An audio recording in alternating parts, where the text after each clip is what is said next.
Salut les amis, Mickaël, votre coach de self-défense préféré. Aujourd'hui, je suis accompagné de mon petit beau-frère Dalian. Salut! Alors aujourd'hui, on va vous montrer deux situations dans lesquelles tout le monde peut se retrouver, que ce soit dans la rue ou alors parfois des enfants qui se font agresser par d'autres personnes extérieures de l'école. C'est pour ça que j'ai pris un adolescent avec moi. Vous allez voir qu'on peut se sortir d'une situation très compliquée de manière très simple. Mais là, attention, il y aura de la percussion. Mais vous allez voir que même un enfant ou un adolescent peut se sortir avec des percussions sans même se blesser. Vous êtes prêts les amis? C'est parti. Voilà. Ouais, c'est bon.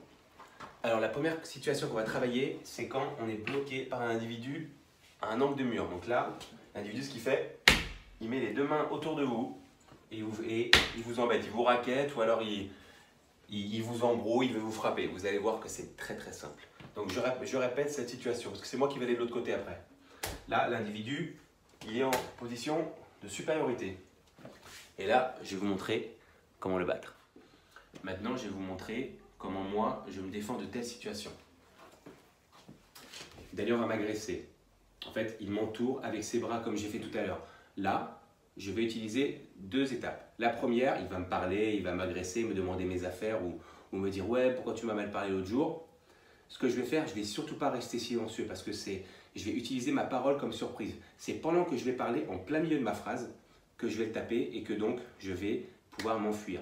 Parce que si il me voit réagir sans parler, vous allez voir que le visage se crispe et donc il peut, si c'est un bon combattant, anticiper mon coup. Alors que si j'agis pendant que je parle, il est certain qu'il ne verra pas mon coup arriver. C'est parti, vas-y. Ouais, mais qu'est-ce que t'as fait? Comme vous avez pu voir, j'ai mis deux coups et avec ces deux coups, je l'ai déstabilisé. Et là, je ne l'ai pas touché. Il n'a même pas eu le temps de réagir.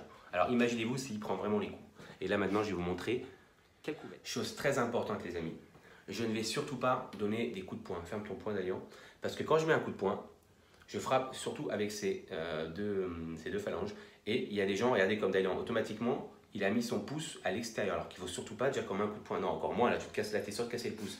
Tu mets le poing et tu passes le pouce au niveau des avant-dernières phalanges. Il y en a qui vont mettre le poing comme ça, ils vont frapper, ils vont se casser le doigt. Mais surtout, si vous n'êtes pas habitué, pas des combattants, et même les combattants d'ailleurs, peuvent se casser les phalanges. Ce qu'il faut faire, et en plus légalement ça vous aide parce que vous allez passer en contraventionnel et pas en délictuel, c'est de mettre des baffes. Baffes, main ouverte, mais moi je vais vous taper avec la paume. Ça reste une claque et c'est considéré comme une sanction éducative. C'est pas un acte de violence. On n'est pas dans l'escalade de la violence, on est vraiment au plus bas. Et de toute façon, vous êtes en état de légitime défense. Donc je vous montre. Regardez, Dalian est ici. Ce que je vais faire, je vais lui parler. Et pendant que je lui parle, je vais frapper des zones sensibles. Je vais frapper le nez, je vais frapper la mâchoire, je vais frapper la tempe. Et juste deux coups comme ça. Ou alors même, encore mieux, si vous voulez vraiment même pas le blesser, alors qu'il est quand même là pour vous agresser, avec la tranche de la main, hop, ici. Au niveau de la glotte, c'est très simple à viser et vous êtes sûr de ne pas vous louper. Et avec les paumes, vous frappez l'œil, vous frappez le nez. Et le nez, franchement, c'est ce qu'il y a de mieux. Et bien ça, vous êtes sûr, au moins, il va être déstabilisé. Là, une fois qu'il est stabilisé, vous passez en dessous du bras et vous partez en courant. On va le refaire à vitesse réelle. Dalian, s'il te plaît. Qu'est-ce que t'as fait là? Et voilà. Maintenant, c'est Dalian qui va me le faire. Et là, vous allez voir que même lui, il peut y arriver. Vas-y, toi, vite tes poches, là. Ok. Il a été très bien parce qu'en plus, il a baissé la tête, donc il m'a complètement occulté ces informations. C'est très bien ce qu'il a fait. Moi, je vous conseille d'ailleurs de le faire.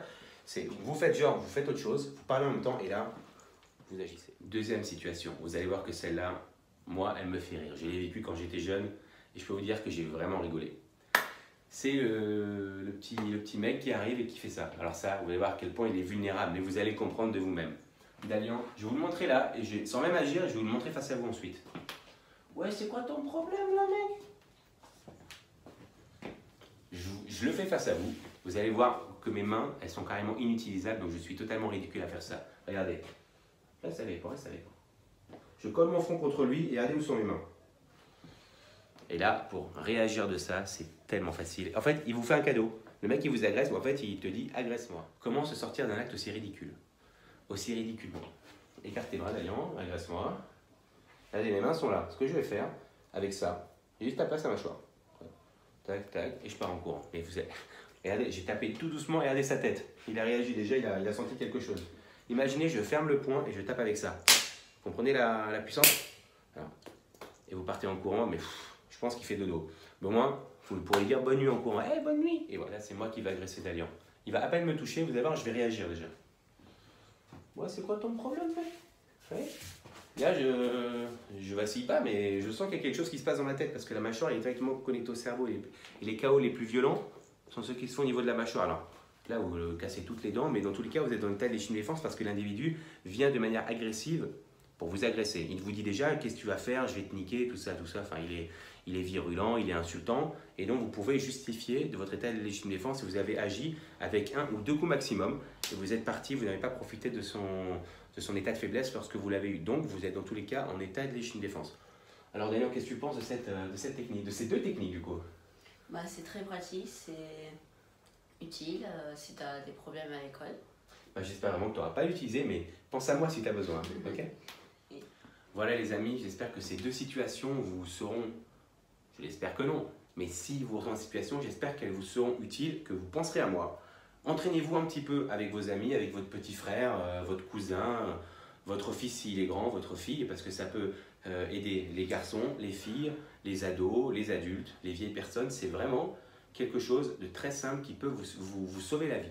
Voilà, donc j'espère que ça vous a plu. N'hésitez pas à liker la vidéo, à nous donner à tous les deux un petit j'aime.